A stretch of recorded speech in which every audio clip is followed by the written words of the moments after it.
After the outbreak of the zombie virus, 2 survivor bases were established. The leader of the base where I resided wielded his weapons to impose inhumane control over the survivors within.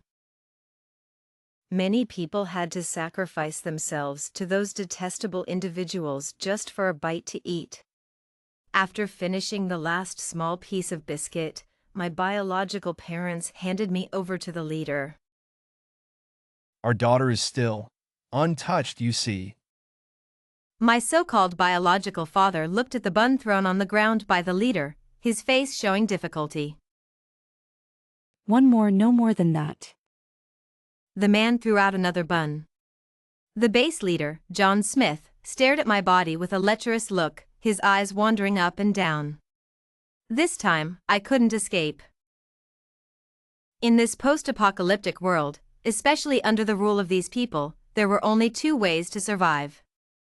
One was to risk life and limb scavenging for supplies in the zombie-infested ruins, and the other was to sacrifice oneself to these human-skinned devils. But my youngest son hasn't eaten for several days.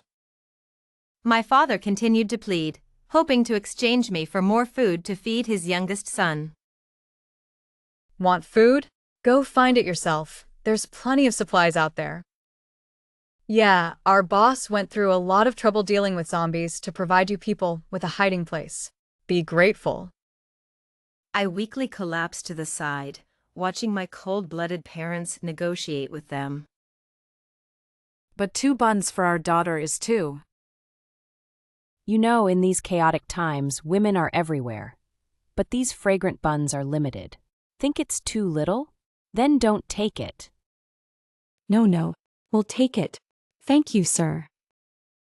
My cowardly father picked up the 2 buns from the ground, signaling the woman beside him to leave quickly. Useless girl, we shouldn't have had her in the first place. At a critical moment, she can only be exchanged for these 2 buns. Poor my little boy, he only had that piece of biscuit in 2 days. Ha! That piece of biscuit was something I risked my life to get while scavenging with the main group.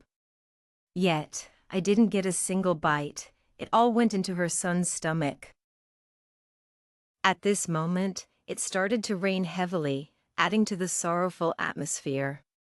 Maybe even the heavens pitied me. Born into a family that favored boys over girls, only Grandma Johnson cared for me since childhood. My so-called parents thought I was just a girl who would eventually marry off and be a financial burden, so they threw me to Grandma Johnson in the countryside for over a decade. I only saw them once a year during the new year. Now, in these chaotic times, they sold me to the leader for 2 buns to feed their youngest son. Starving for 3 or 4 days, I was faint with hunger. A bun was thrown at me. Eat up, so you can entertain our boss properly. Yeah, boss, she's still untouched. Several lackeys spoke obscenely in front of me, while John Smith looked down at my dying self. What a joke of a leader. Just a bastard enjoying an emperor's dream in these chaotic times. Cold raindrops fell on my face, and as they slid down my cheeks, I couldn't tell if it was rain or tears. My life had been so bitter. Thinking of this, I somehow found the strength to sit up and devour the bun. In these 2 months since the apocalypse began, I survived, but it was just barely under the rule of these people. The moment the soft bun entered my mouth, the aroma of the dough spread instantly. So delicious. I never thought a bun could taste this good. Eating hastily, it was a bit dry, so I tilted my head back and swallowed the bun with the rainwater. True character. I like it. True character? Now it is. After eating this bun, at least I wouldn't be starving on my way out. I suddenly stood up from the ground and ran with all my might towards the safety wall. Outside the safety wall were scattered zombies. But to me, it was a path to liberation. I would rather face the zombies than be tormented by these people. Without any hesitation, I jumped from the high safety wall. The scattered zombies immediately went crazy, surrounding me. At the same time, gunshots rang out from not far away in the zombie horde. As I fell into the horde, I saw those people clearly. The leader looked at me with a mix of anger and pity.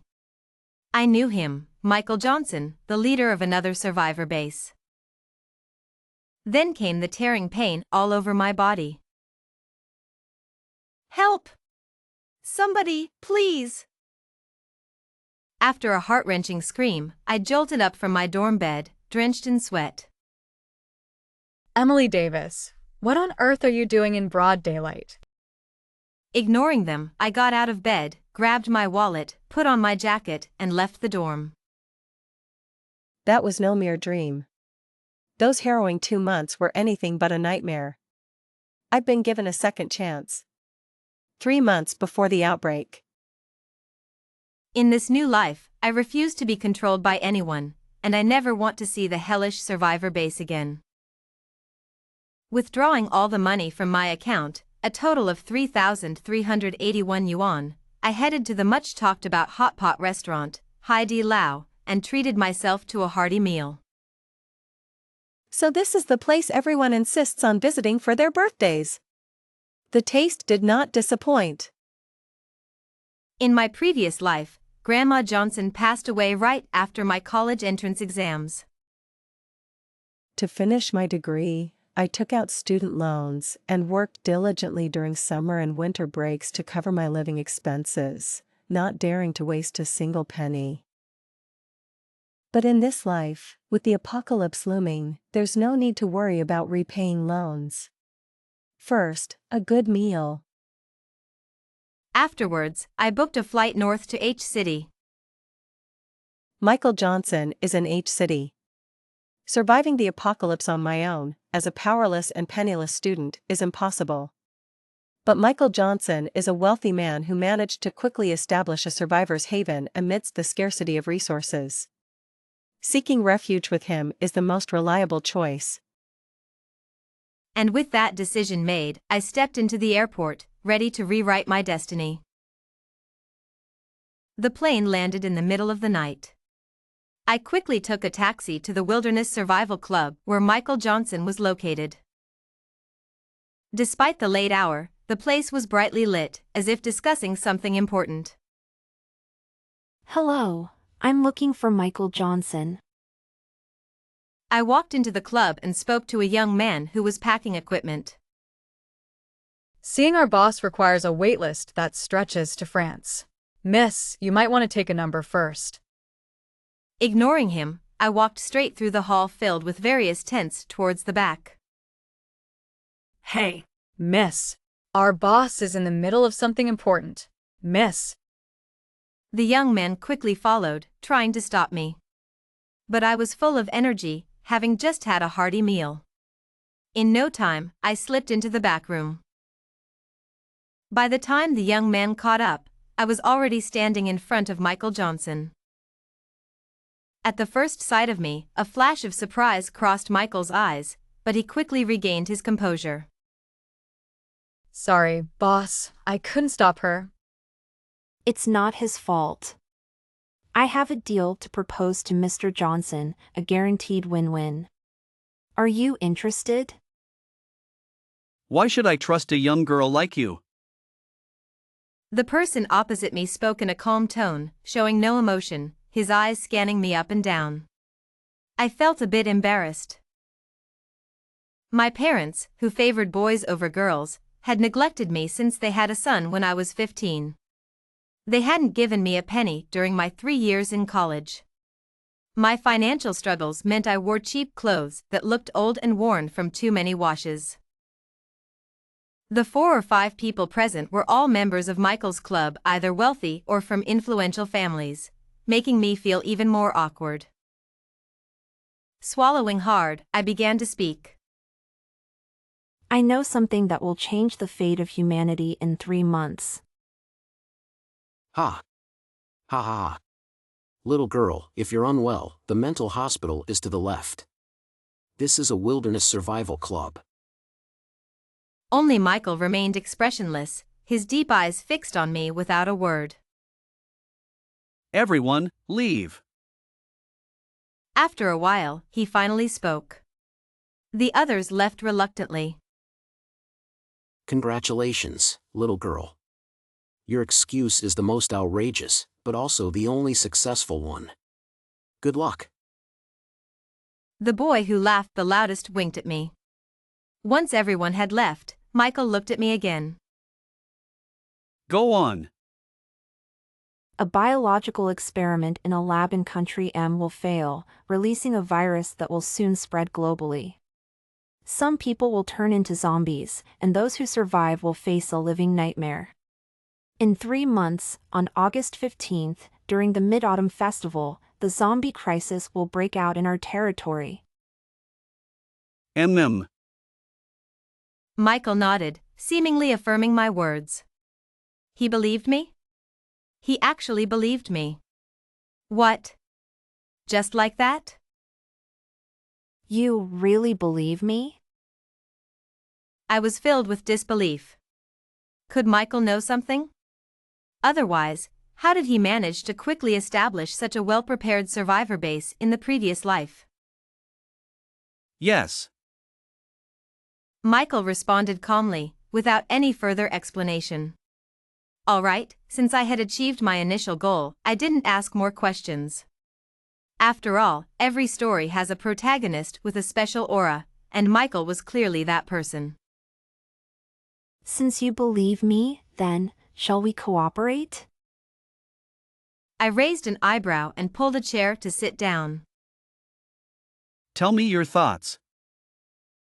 Surviving the apocalypse is your expertise. Stockpiling supplies is a given. The most crucial thing now is to choose a place to establish a safe zone. After all, in the apocalypse, with zombies everywhere, humans need a place to stay. Summer County Resort. Summer County Resort, a property of the Tenglong Group, is remote, elevated, and easy to defend. It has few people, fertile land, and a natural spring on the mountain, making it an ideal place for survival in the apocalypse. Most importantly, Michael is the sole heir of the Tenglong Group, making it easy for him to secure the place.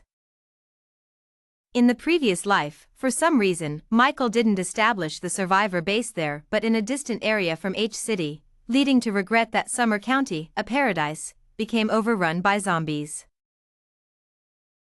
Great minds think alike. In that case, Miss Davis, please assist me. Happy cooperation. Michael said with a slight smile. A hero? Am I one? One more thing. Go ahead. I want to learn shooting and combat from your people. Michael's gaze suddenly became deep. All right. He agreed readily. After all, in the apocalypse, without good self-defense skills, one would become prey for zombies. This time, I won't just survive the apocalypse, I will live like a human and reclaim humanity's dominance on Earth. Michael Johnson and I hit it off immediately. The next day, we split up to take action. He led a team to the Summer County Resort to upgrade the facilities, while I took the rest of the club members to various wholesale markets to stock up on supplies. When I first mentioned the impending apocalypse, they treated it like a joke. I have no idea what Michael Johnson told them, but by the next day, they were following my lead with utmost seriousness. All right, everyone, let's start loading the trucks with bottled water, instant food, rice, oil, and seasonings. Seriously? Women only need a little each month. How can they use so much sanitary products? Did your mom think you took up too much space when she had you? The people around us laughed, some understanding the joke, others not. David's face turned red with embarrassment, and he lowered his head in shame. Emily, I'm sorry. I spoke without thinking. Ignoring his apology, I continued discussing other supplies with the market manager. That's a lot of stuff. Is Tenglong Group planning something big? Yes, we're planning to develop a few uninhabited islands into new resorts, so we need to stock up on the basics. The manager didn't ask further. Big companies often made large-scale purchases. After ordering the supplies, we headed to all the major hardware stores in the city, buying self-defense tools under the guise of an outdoor survival club event. Trucks loaded with supplies were transported to Summer County day and night, while Robert Miller's construction plans proceeded smoothly. To accommodate more survivors, Michael Johnson selected 2 additional resorts and assigned people to work on them. We need to be prepared. Our small hill in Summer County alone won't be enough to hold everyone. While building the defense base, we didn't remain idle. The club had over 30 members, and we divided them into 3 groups of 10 to prepare each base.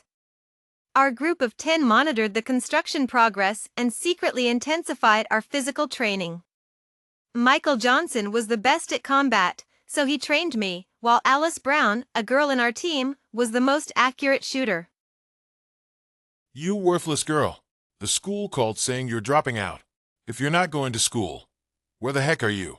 Get back here and earn money for the family. The angry voice of a woman yelled through the phone.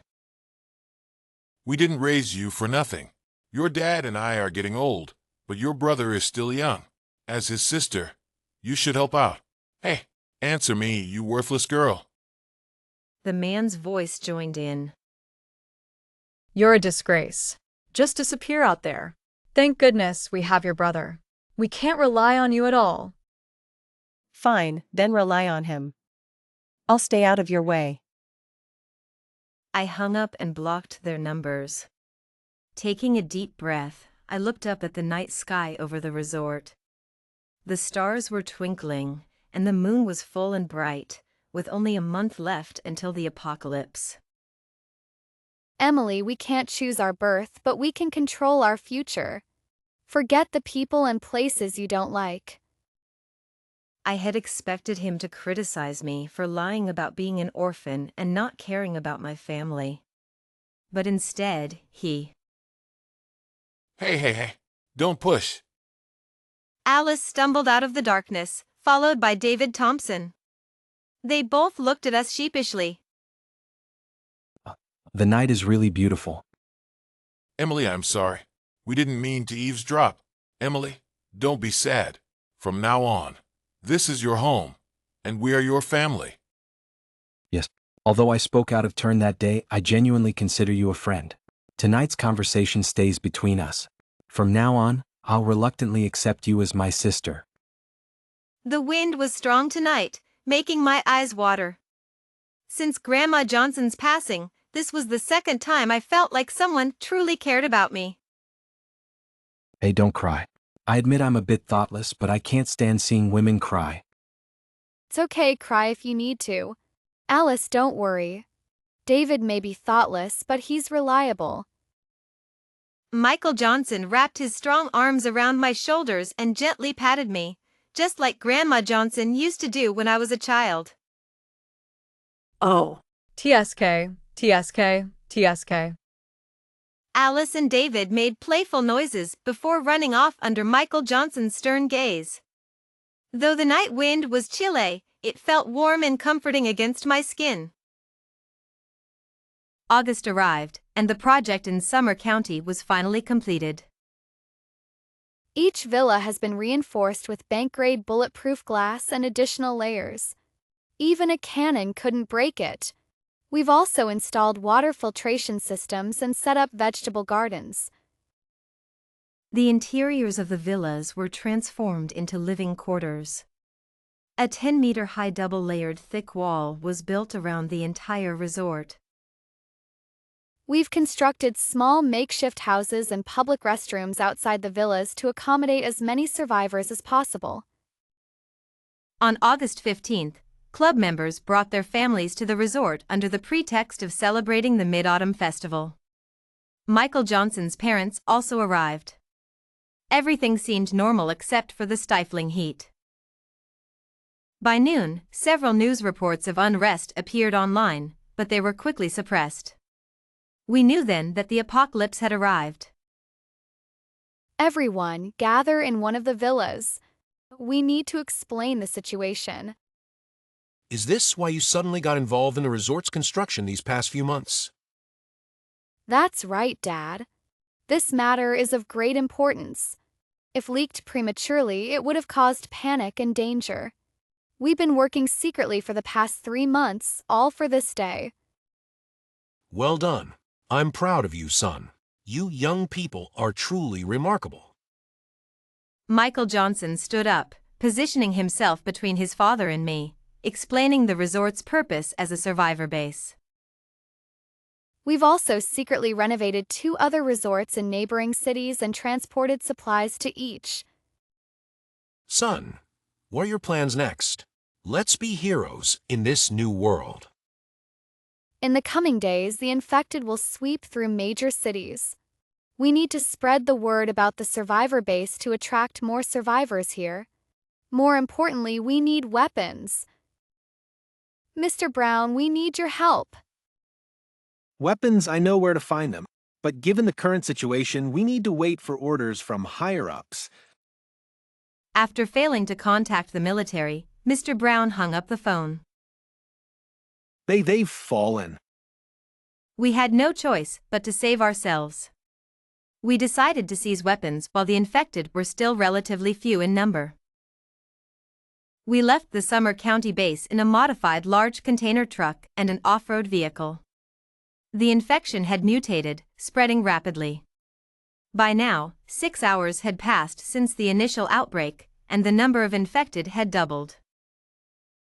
We're almost there, just ahead. The entrance to the military base was swarming with infected soldiers. Turn around, we can enter through the back gate. It's closer to the armory. Follow us. At the back gate, there were a few bloodstains, but no one in sight. Gunfire could be heard from the direction of the armory. Hurry! My soldiers! Some are still alive.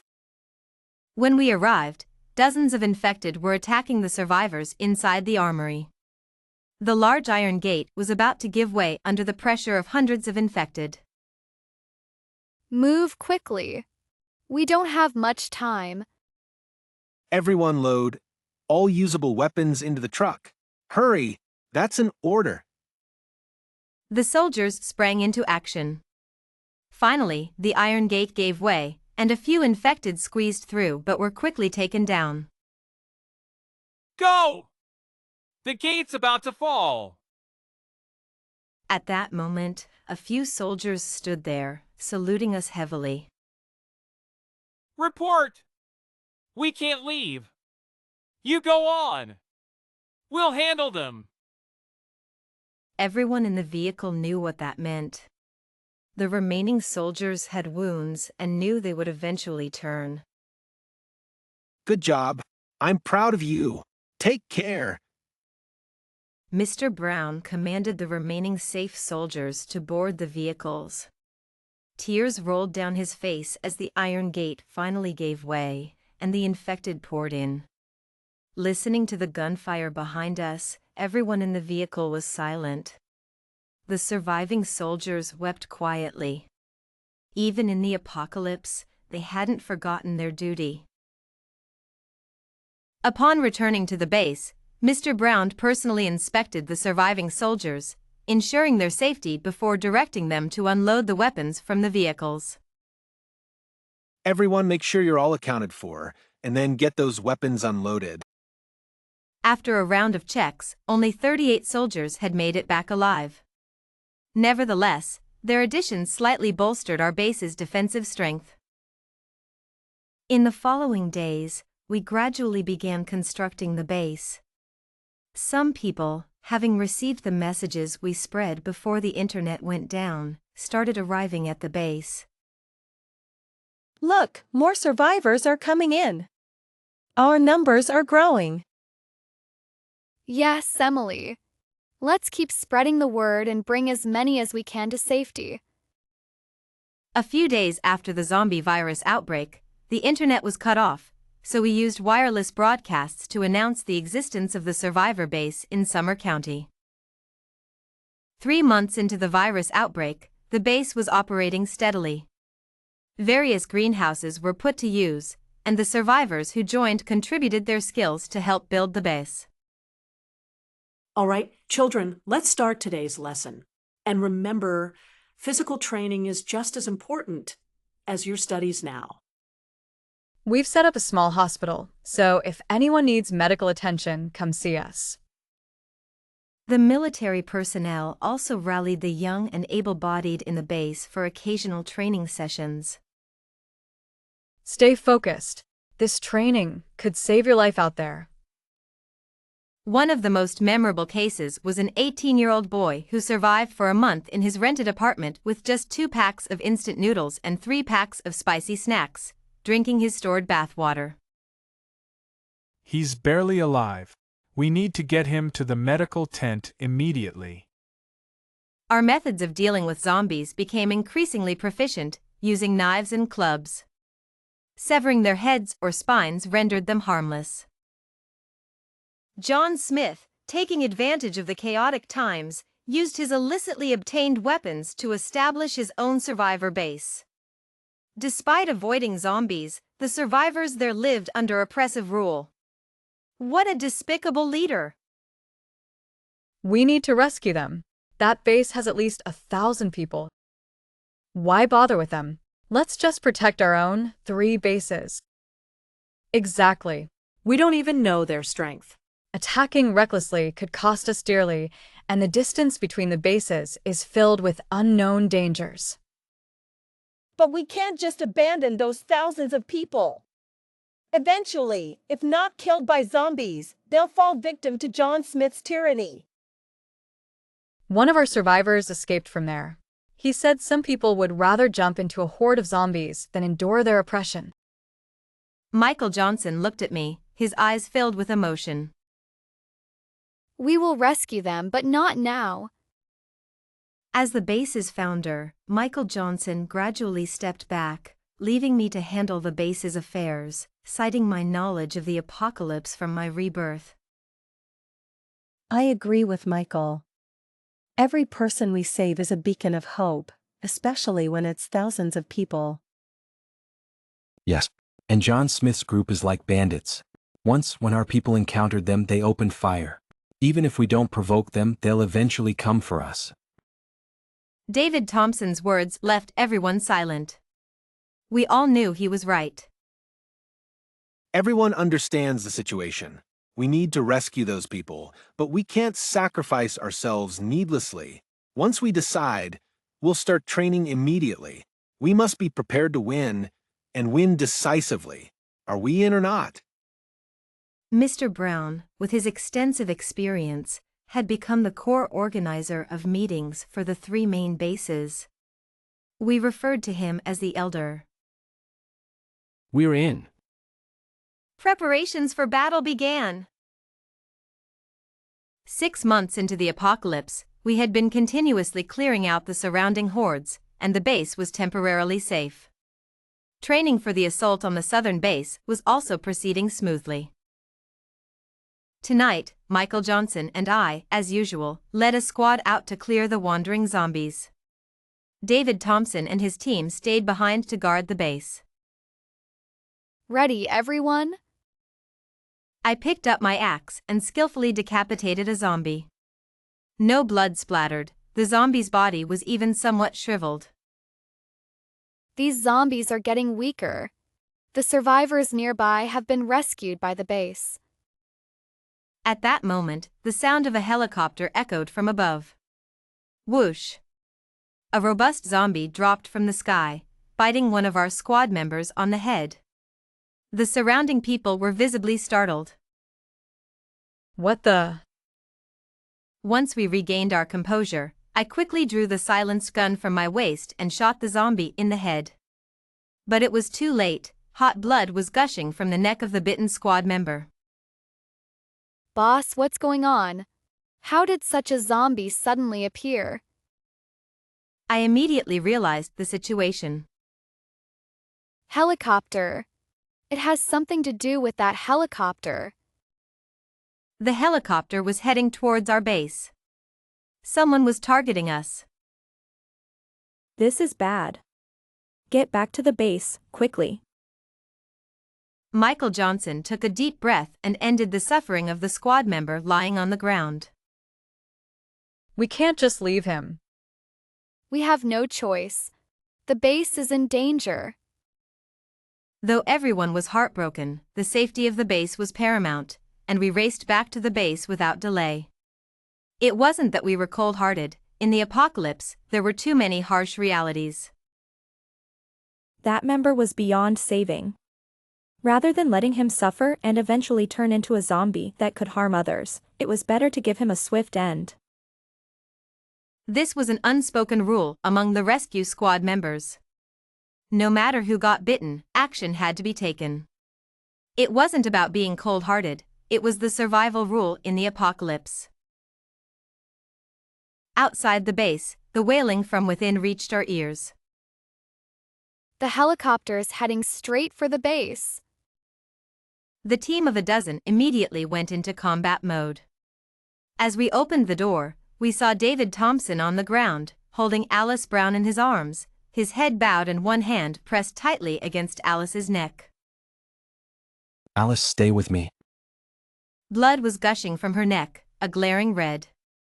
David's shoulders trembled as he sobbed. The helicopter had flown into the base and dropped 3 or 4 zombies. These zombies were clearly stronger and more formidable than the weak ones outside. Over 20 people have been bitten. At that time, Alice and David were supervising the training of the rescue team in the base. Alice was the first to spot the zombies. To protect David, she pushed him away without hesitation but couldn't dodge in time. Alice. We walked up to David. The zombies had already been taken down by the well-trained team members. Alice. David's voice was hoarse and weak.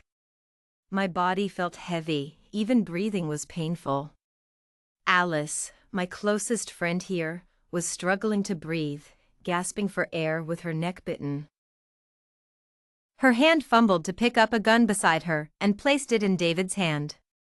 Then, with her blood-stained hand, she desperately pulled David's hand towards her head.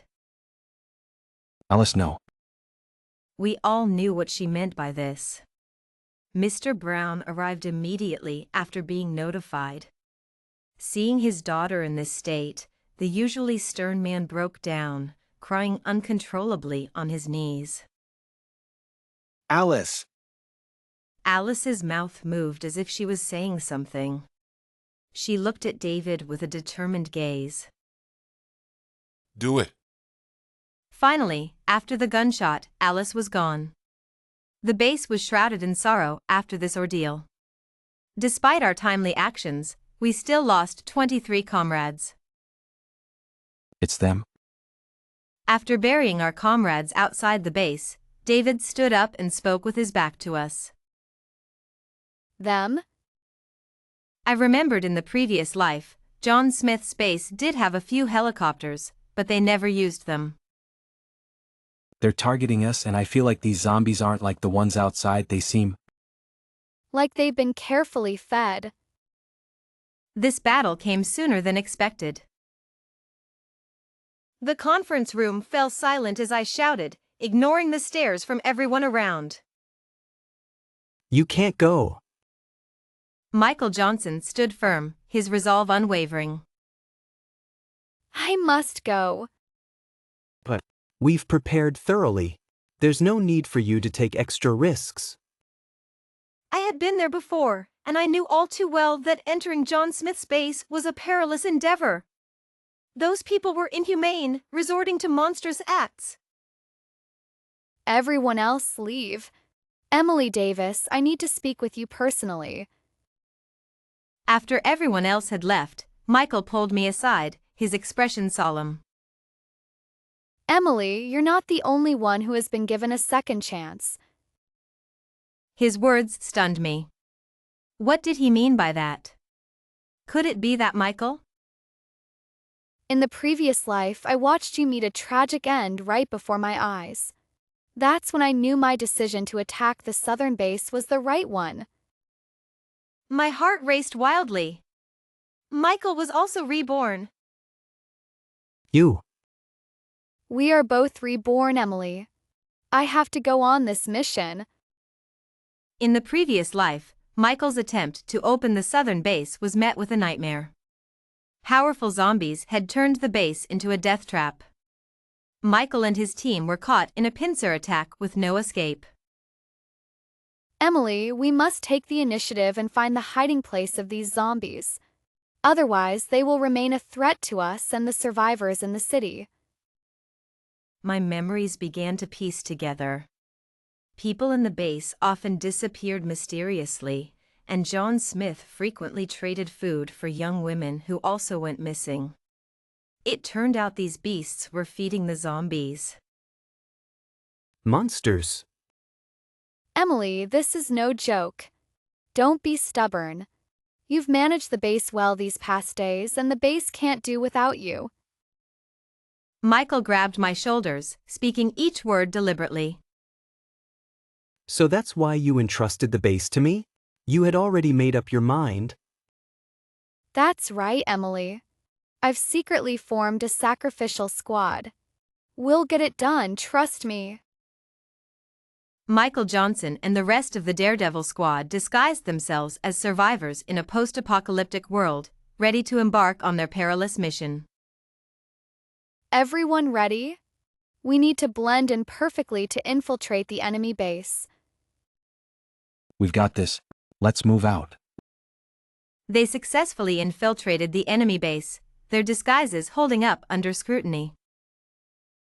Meanwhile, John Smith had already planned to target our base.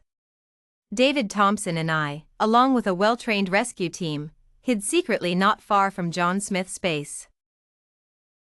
Most of the zombies here have been cleared. We can use this small area to rest. We scattered the bodies of the eliminated zombies around us to mask our human scent. I should join you.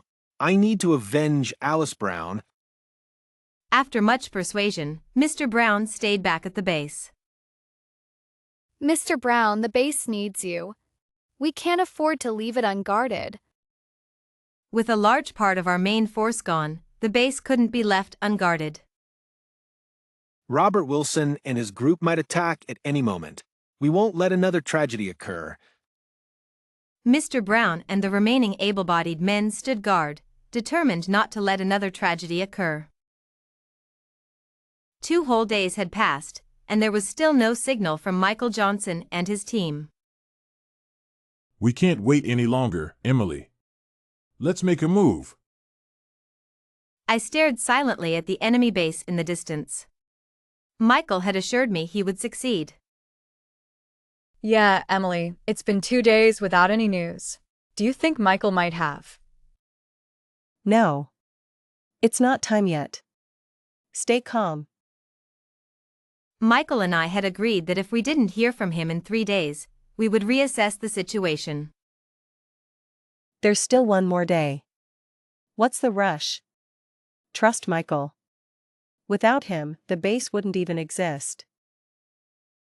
For now, I managed to calm the team members, but I was pacing back and forth, filled with anxiety. In truth, I was deeply uneasy. This place was like a living nightmare. If John Smith's men discovered us, it would be certain doom. What if there's still no word by then? What should we do? Are we just going to pack up and go home? Ever since Alice Brown had left, David had become much more withdrawn. Only during these days of planning to attack John Smith's base for Alice's sake did he show a bit of life. We'll decide when the time comes. I was caught in a dilemma. In the previous timeline, Michael had attacked this base with insufficient ammunition, and they ended up surrounded, forced into close combat. They were ultimately at the mercy of their enemies. But this time, with Mr. Brown's help and the weapons and ammunition we had scavenged, we were far better equipped than I remembered John Smith's forces being. The only unknown was the secret group of zombies. Leaving now. If we don't succeed, I will take the remaining people back. We can't afford to take risks. These are the elite members of our base, and I can't let our hard work go up in flames. Acting rashly would only lead to our destruction. On the third evening, there was still no signal. The members of the rescue team looked as dejected as wilted eggplants.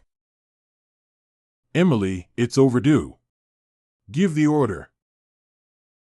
David's eyes were full of urgency. I knew he was eager to rush in because of Alice. But this was war, we couldn't act on emotions. Time ticked by, and dawn soon arrived, yet the signal still hadn't been sent. Just as I was about to speak, a green flame streaked across the sky, illuminating half of it. It's Michael. He succeeded. All team members, listen up. Split into 3 groups. Execute the plan. Attack. I immediately ordered, then led my team towards the base gate not far away. David followed after me. We first dealt with a group of zombies blocking the gate, clearing the way for David's team. To save ammunition, we almost exclusively used hand-to-hand combat to take down 40 to 50 zombies. Fortunately, we had many people, well-trained and quick in action. We couldn't delay, every second counted, and Michael and his team could be in danger. Follow closely behind, leading a large group to attack the base gate. I and my team followed them. The remaining team was responsible for dealing with the zombies at the rear. John Smith's base was established in a tourist town. The town was surrounded by a solid and sturdy wall, making it easy to defend and hard to attack, giving it a geographical advantage. We were now attacking the place where I had jumped down before. The difference was that the surrounding zombies had been cleared. Robert Wilson's people clearly didn't expect us to launch a sudden attack tonight. The guards on the wall were caught off guard. We were extremely cautious during the fight, knowing that such a commotion would attract zombies from miles around after the battle. The wall couldn't be damaged, otherwise, after the battle, this place would become a buffet for zombies.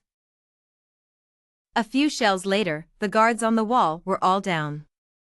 At the same time, a commotion erupted inside the town, making my heart race. It must be them. Break through the wall quickly.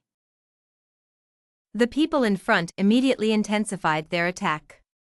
At this moment, the gunfire inside became more apparent, and the wall unexpectedly opened. Just like in the previous life, could it be a trap? Boss, there are too many zombies at the rear.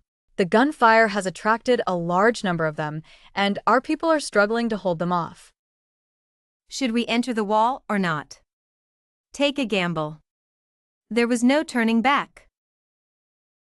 Michael wouldn't let us face danger without reason. He was the leader who saved many survivors before. Enter the town. The first and second teams immediately marched into the wall.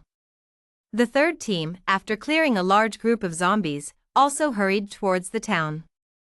Inside the wall, everyone was on high alert, ready to respond to any attack.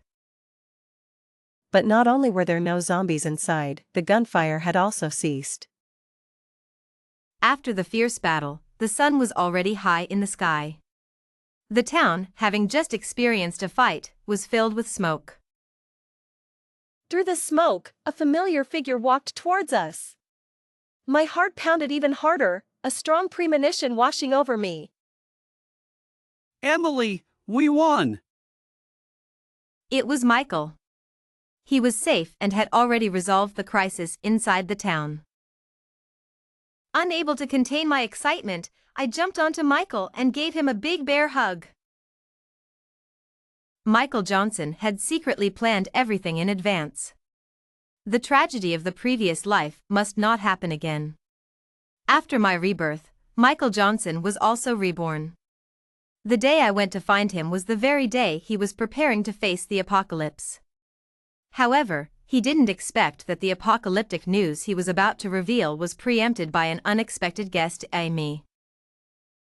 From that moment on, Michael Johnson's plan unfolded smoothly. As soon as the apocalypse broke out and John Smith's base was established, Michael Johnson had already sent people to secretly infiltrate it, even planting a spy close to John Smith.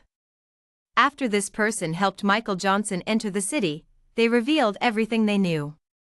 Within 3 days, they quietly dealt with the zombies under John Smith's nose and won over the hearts of the people in the city.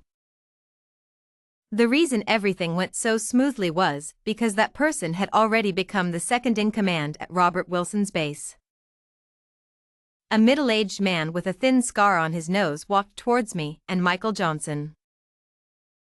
I say, nephew, if you hadn't come, I would have become the boss. Hello, I'm this guy's uncle. I just finished dealing with John Smith over there. I've heard a lot about you from this kid. Finally meeting you today, and you didn't disappoint. Brave and wise. You've completely captivated my nephew. Michael Johnson's uncle let out a strange cry and then fell silent. Michael Johnson withdrew his hand from behind his uncle and smiled at me nonchalantly. John Smith has been restrained just over there. Uncle rubbed his backside and pointed behind him. The once mighty and domineering John Smith was now tied up on the ground, looking like a defeated dog. His face was bruised, surrounded by angry base residents. Even so, he continued to hurl insults. Tom Anderson, I treated you like a brother. You traitor. Uncle ignored his curses. I'll leave him to you. I have other matters to attend to in the base. After Uncle left, Michael Johnson and I exchanged a knowing look and turned to face David Thompson, who wore a grim expression. David Thompson glanced at the furious residents around him, all parents whose daughters had been forced into desperate choices by Robert Wilson's coercion and threats. Only I had been sent by my own parents. Their hatred for John Smith was no less than ours. One cut each, but don't finish him off. David Thompson pulled out a small, exquisite dagger, the one Alice Brown used to carry with her. John Smith's wails echoed through the base until sunset. Everyone tacitly tortured him without giving him a quick end. David Thompson delivered the final blow, cutting off his ear and then tying him up and hanging him on the city wall. Below were hordes of zombies attracted by the commotion from the previous night. No, please, I'm begging you. Give me a quick end. Blood dripped down, exciting the hungry zombies into a frenzy. John Smith struggled desperately. David Thompson showed no hesitation, releasing the rope and throwing him into the horde. The evil John Smith ultimately met his end. In the subsequent days, we rebuilt John Smith's base, continuously transferring supplies from other bases to maintain order here. The high, thick walls, originally built to attract tourists, made this place easy to defend and hard to attack. Rather than risking the residents' lives by relocating them to other bases, it was better to build a stable community here. With the experience from other bases, the recovery plan here is proceeding smoothly. Zombies outside the walls, attracted by the scent of humans, lingered for a long time, posing a persistent threat. We used the remaining force to deal with them, leaving the area outside the walls littered with remains. It seemed we had wiped out all the zombies within a 100-mile radius. During the cleanup, John Smith was reduced to a skeleton with tattered clothing. Move aside. I need to see Emily Davis. A loud voice interrupted me. I descended from the wall and gestured for the woman to come up. You ungrateful girl. Do you know your brother is gone? Your father is gone. Why didn't you use your connections to get us out sooner? You ungrateful girl. You witch. Her words immediately changed the expressions of those around us. In their eyes, Michael Johnson and I had established the base and saved everyone. If she hadn't claimed to be my mother, they would have acted already. After a year apart, she had lost a lot of weight, her face sallow from long-term malnutrition. She lunged at me, crying and shouting, but was quickly restrained by those around her. Life and death are fated. I turned away without looking back. It was time to return to the base. Uncle could handle things here. Boss, what about this crazy woman? She's probably lost her mind from losing her son. I don't have a mother like this. Handle her as you see fit. The woman had gone mad, her words becoming increasingly unrestrained. Of course. Now I see why you're so arrogant, with someone backing you up. You heartless woman. Your brother is gone, and you still have the nerve to flirt with this pretty boy. You ungrateful wretch. I should never have given birth to you. Her insults continued, but I felt nothing. I had heard worse and could endure it. However, the expressions of those around me grew darker, their desire to hit her barely concealed. Michael Johnson stepped forward, wrapping his arm around my shoulder, leading me away without looking back. The helicopter is ready. Good. A scream came from behind us after a few steps. I started to turn, but Michael Johnson covered my eyes. Don't look. It's okay. The woman lay on the ground, blood at her mouth, convulsing. Long-term malnutrition had already weakened her body. The stress was too much. My condolences. Though she was my biological mother, I felt no sorrow. Her mouth remained open, cursing until her last breath. Michael Johnson quietly patted my shoulder, comforting me. Mom and Dad have dinner ready, waiting for us to come home. All right, let's go home. I finally had a home. The establishment of the base ensured the survival of the survivors. Zombies, unable to find living humans, grew weak, significantly reducing the threat. The eradication of zombies was within reach.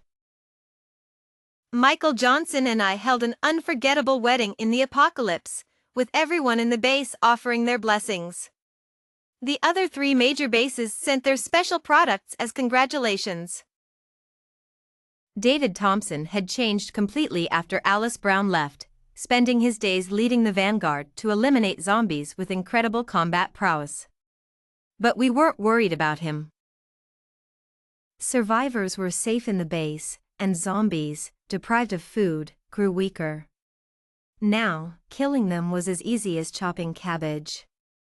Even in the apocalypse, humanity remained the dominant force.